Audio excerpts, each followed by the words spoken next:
mạch ha chỉ vật bong bồn dương để miền côn tui ta khăn định pin này đằng áประมาณkhaiประมาณnăm hơi đằng ó nè để miền côn tôi chứ chỉ bị xe bờ sân chỉ côn bài đỏ tiết á ô score rụp hiệp ní ba tay mà đòn chà bài tật nông hiệp ngô ngật ngặt trồng ngum hỏi mìnhได้ban đây pin này kê tê chà châm côn nó cứ bất chi bả men này lục ba này mạ thằng ó kia bàn tay bờ men tên tới dương thử ó côn dương bà công tập ban chlong cắt hưởng thằng ó nâng á dương bà hay chỉ mình nấc man tha khuôn dương chỉ mai chỉ kia đi ó cha khăng áนะแม่เนี่ยลูกประเดี๋ยมมั่งกาเกอตอนเมนโกนนะคือเดียเหียงตัวตะกะไรนั่งงัดแต่เจ๊ละโมมให้เราเป็นปลือไอ้พลืนติ่งตัวโอ้ยเด็กลูเอเราไปเริ่มเซลบ้านเดียยังกระลิดกระล้อหน้ามองประมาณหรือก็ทลองไปก็เด็กลูได้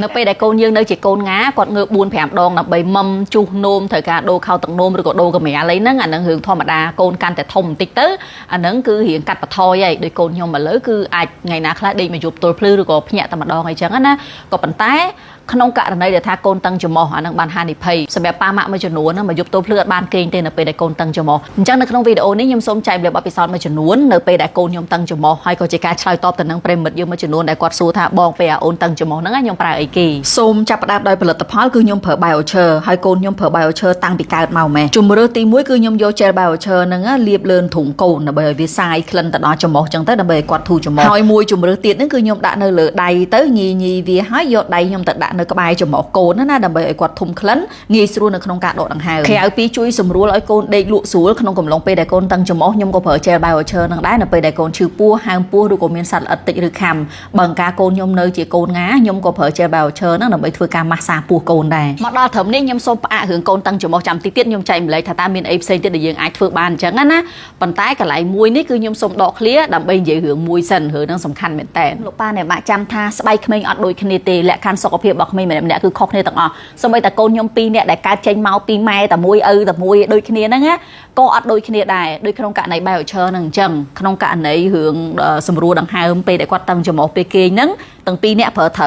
វហើមពោះចុកពោះគឺប្រើត្រូវដូចគ្នានៅពេលដែលពួកគាត់នៅតូចខ្ញុំម៉ាស្សាពោះអូបានបែបឈើហ្នឹងហើយគឺជួយបានច្រើនមែនតើលើកលែងតែក្នុងករណីសត្វតិចឬក៏ខាំឧទាហរណ៍ដូចមានមូសឬក៏មានសត្វខាំអីអញ្ចឹងណាក្នុងករណីអូនវិនគាត់នៅលាបបែបឈើហ្នឹងទៅមួយផ្លែតគឺគាត់បាត់លមាស់គាត់បាត់ក្រហមប៉ុន្តែក្នុងករណីអូននុគឺប្រើអត់ត្រូវទេពេលលាបទៅធម្មតានៅលមាស់ធម្មតាក្រហមធម្មតាអញ្ចឹងក្នុងករណីអូននុបើមានសត្វខាំខ្ញុំត្រូវប្រើផលិតផលផ្សេងហើយខ្ញុំប្រាប់ក្រុមហ៊ុនអញ្ចឹងហើយខ្ញុំមានសិទ្ធិនៅក្នុងការនិយាយអញ្ចឹងព្រោះហ្នឹងវាជាបទពិសោធន៍របស់ខ្ញុំខ្លួនឯងផ្ទាល់អញ្ចឹងខ្ញុំគាត់តែចង់ដាស់តឿនថានៅពេលដែលយើងឃើញគេផ្សាយពាណិជ្ជកម្មឬក៏គេចែកម្លែកបទពិសោធន៍សូមដឹងថាលក្ខខណ្ឌកូនគេនឹងបែបណាពីព្រោះអ្វីដែលគេនិយាយมันប្រកាសថាត្រូវចំពោះលក្ខខណ្ឌកូនយើងទេហើយដូចគ្នានៅពេលដែលយើងចង់ចែកម្លែកបទពិសោធន៍នៅលើបណ្ដាញសង្គមយើងមិនគួរភ្លេចនៅក្នុងការនិយាយថាអូបងប្អូនទាំងអស់គ្នាអាហ្នឹងខ្ញុំនិយាយក្នុងលក្ខខណ្ឌកូនខ្ញុំមែនណាចេះអីចឹងទ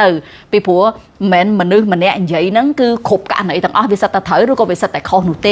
េអូខេតោះបងប្អូនឥឡូវតភាគជាបន្តរឿងកូនតឹងច្រមុះរឿងមួយចំនួនទៀតដែលយើងអាចធ្វើបានគឺទី1យើងឲ្យកូនយើងគេរៀងខ្ពស់បន្តិចអញ្ចឹងយើងដាក់ខ្នើយមួយតង់ពីរតង់អីអញ្ចឹងទៅមួយទៀតគឺសម្អាតច្រមុះកូនអញ្ចឹងនៅពេលដែលមុនកូនចូលដេកពួកយើងដឹងថាថ្ងៃហ្នឹងកូនយើងរៀងតឹងច្រមុះអញ្ចឹងមុនពេលដែលដាក់គាត់ដេកហ្នឹងសម្អាតច្រមុះគាត់បន្តិចសិនទៅឆ្ពង់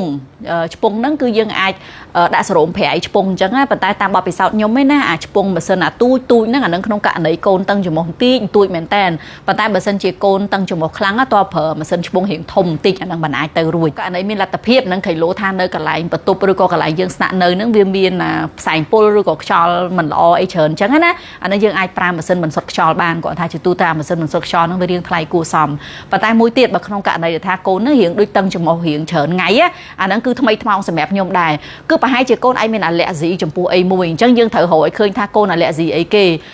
េមករយៈពេលក្រោយនេះពេលអូននោះគាត់រៀងតឹងច្រមុះឡើង4-5ថ្ងៃជាប់គ្នាពួកខ្ញុំ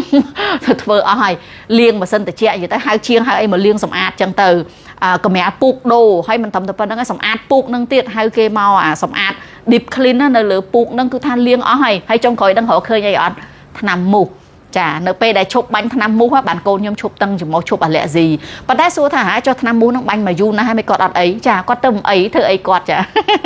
អញ្ចឹងនៅពេលដែលដូចថាវាកើតឡើងយ៉ាងច្រើនថ្ងៃហើយជួនកាលក្មេងអាចអាឡែស៊ីទៅនឹងអីមួយដែលវាថ្មីឬក៏គាត់ទៅតែអាឡែស៊ីសូម្បីតែទឹកអប់ផ្ដាយក៏ដោយឬក៏លេអីក៏ដោយអញ្ចឹងយើងត្រូវព្យាយាមមើលជុំវិញខ្លួនកូននឹងមានអីដែលអាចកូនអាឡែស៊ីបានណាហើយបើករណីក្រៅពីនឹងទៀតរៀងធ្ងន់ធ្ងរ ទៅពេទ្យចាខ្ញុំមានប៉ុណ្្នឹងឯងជាបទពិសោធន៍របស់ខ្ញុំអញ្ចឹងសូមលោកប៉ាអ្នកម៉ាក់ដទៃទៀតចែករំលែកបទពិសោធន៍របស់បងប្អូនទាំងអស់គ្នាផងតើតើនឹង voucher បងប្អូនទាំងអស់គ្នាអាចរកទិញតាមហាងលក់ទំនិញក្មេងៗឬក៏តាម pharmacy ហើយមួយទៀតសម្រាប់ខែ5ពេញមួយខែតែម្ដងតាំងពីថ្ងៃ1រហូតដល់ថ្ងៃ31ខែ5បើសិនជាអតិថិជនមានប្រអប់ voucher 4ព្រោះធម្មតាយើងទិញទៅប្រអប់ហ្នឹងយើងមិនចោលយើងសំទុកហើយចាមានប្រអប់នឹង4ដូរបាន voucher មួយដែលឥតគិតថ្លៃពេញមួយខែ5ហ្នឹងហើយអរគុណសម្រាប់ការគាំទ្រកន្លងមកហើយជូនពរលោកប៉ាអ្នកម៉ាក់គេងឲ្យបានច្រើនជាងមុនកូនយើងមានសុខភាពល្អ